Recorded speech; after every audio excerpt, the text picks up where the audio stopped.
U selima gdje baknice dovaju u opasnost. Niko nije dlaka. Ja sam zarobio 91. čovjeka iz Renjanina, koji je iz Renjanina došao. Ja sam ga zarobio, spasio mu život, promijenio ga. Bio sam se cijelo vreme u njemu dok je bio zaštinu. Kad je čovjek odlazio u upravljenu štipu na imu slugu 92. u prvom mjesecu, kad je prešao preko u Bosnu, rekao mi prije nek što tišu, nikad te neću zaboraviti, hvala ti na sve.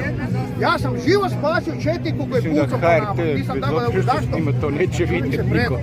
Šta su uradili 45. godine? Ljudi su se predali, oni su pobili 500.000 ljudi. I danas nemaju poštovanja prema tim žrtvama. Ako se dogodilo se. Ljudi, idemo mi živjeti svi skupa u miru, idemo napraviti nešto da nam svima bude dobro. Nemojte nas provocirati sa ovakvim stvarima. Ja vam to zabranjujem. I sad neću stati. Zašto? Zato što nemaju nikakva prava. Ja imam pravo na Hrvatsku državu prije svih, ako sam ja prolio krv za nju. Nisam ni ja bitan. Znate ko je bitan? Bitan su oni moji prijatelji, na rukama su mi umirali, gospođo.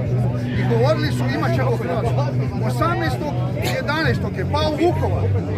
23.11. dakle 5 dana kasnije su mladost ponovo išla i urišala i tu su izginula. Tako hrabro su skupili, nisu stali ni poslije pada Vukovara. Hrvatska država se mora dobiti, volja naroda se mora obraniti. Mi smo samo obranili volju naroda i stvorili Hrvatsku državu. Sami protiv cijelog svijeta. Cijeli svijet nije bio protiv nas. Embargo. Niko nas ne želi primiti. Neželjeno dijete. Šta je ta šačica hrabrih ljudi napravila? Mi smo se cijeli svijet. Zato, dajte pomoćivati. Nemojte čuvati. Dajte da im vodimo svi skupa počas i da živimo svi skupa u miru. Mi smo ovu Hrvatsku radili da bi živjeli u miru, a ne da bi ratovali i 30 godina poslije. Hrvatska je naša, imamo pravo navijati za nju, imamo je pravo voliti i ne smijemo je dati. Oni rade sve kontra, pa kako ih nije sram pričati nekakvu Jugoslaviju koja je 3 puta propala u povijesti, za nje nema nade, ona je samo zbog nje. Te Jugoslavije sjeća koliko je života propalo, koliko je ubijenih ljudi, koliko je krvi proliveno zbog nekakve Jugoslavije.